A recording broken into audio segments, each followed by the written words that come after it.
O futebol brasileiro guarda histórias que o tempo simplesmente decidiu esconder.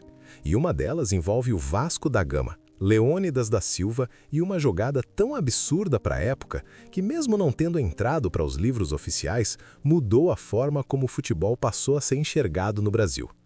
Estamos falando de um período em que o esporte ainda buscava identidade. Os estádios eram verdadeiros caldeirões de madeira e concreto, e os jogadores entravam em campo carregando mais orgulho do que salário. Leônidas já era um nome temido, conhecido pela ousadia, pela inteligência e por não respeitar limites técnicos impostos pelo futebol conservador da época.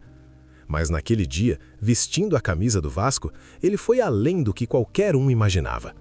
O jogo era tenso, um clássico carregado de rivalidade, daqueles em que o silêncio antes do apito inicial parecia mais pesado do que o barulho da torcida. O Vasco precisava vencer, e cada ataque era tratado como questão de honra.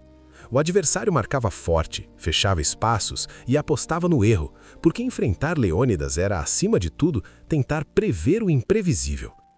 Em determinado momento da partida, quando o jogo parecia travado e o nervosismo já dominava o campo, a bola sobrou para Leônidas na entrada da área. O passe veio alto, mal ajeitado, do tipo que normalmente se domina com o peito ou se afasta para evitar o risco. Mas Leônidas não era um jogador comum. Em uma fração de segundo, ele tomou uma decisão que ninguém esperava. Saltou de costas para o gol, girou o corpo no ar e tentou algo que praticamente não existia no futebol brasileiro daquele tempo. Uma jogada plástica, ousada, quase desrespeitosa para os padrões da época. O estádio inteiro prendeu a respiração. A bola explodiu em direção ao gol, o goleiro ficou estático, a rede balançou e por alguns segundos o mundo pareceu parar. A torcida do Vasco entrou em êxtase, jogadores correram para comemorar e até adversários ficaram sem reação, tentando entender o que tinham acabado de ver. Mas então veio o silêncio.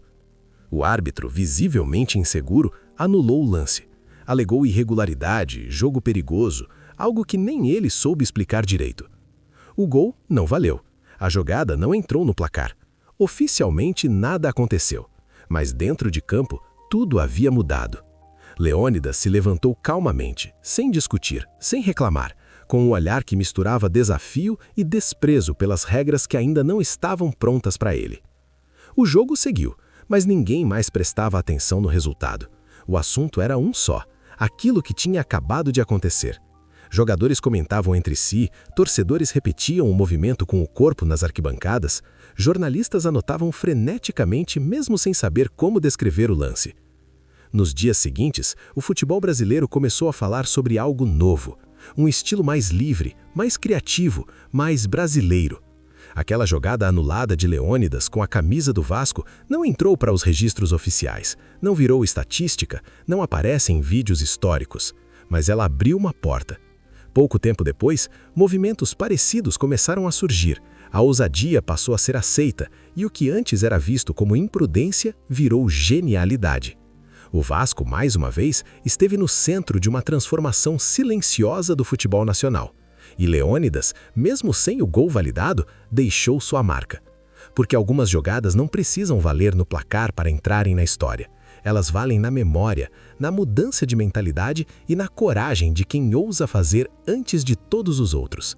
E essa é uma história que quase ninguém conhece, mas que ajudou a moldar o futebol como a gente conhece hoje. E assim termina mais um capítulo da história do Vasco da Gama, revelando segredos que poucos conhecem e momentos que jamais foram contados. Se você gostou de descobrir esses bastidores sombrios e quer continuar explorando a história do nosso gigante, não se esqueça de deixar seu like, se inscrever no canal e ativar o sininho. Aqui, cada vídeo traz histórias inéditas, lendas e mistérios que vão muito além dos campos. Até o próximo episódio, torcedor! E lembre-se, o Vasco sempre foi e sempre será muito mais do que um clube.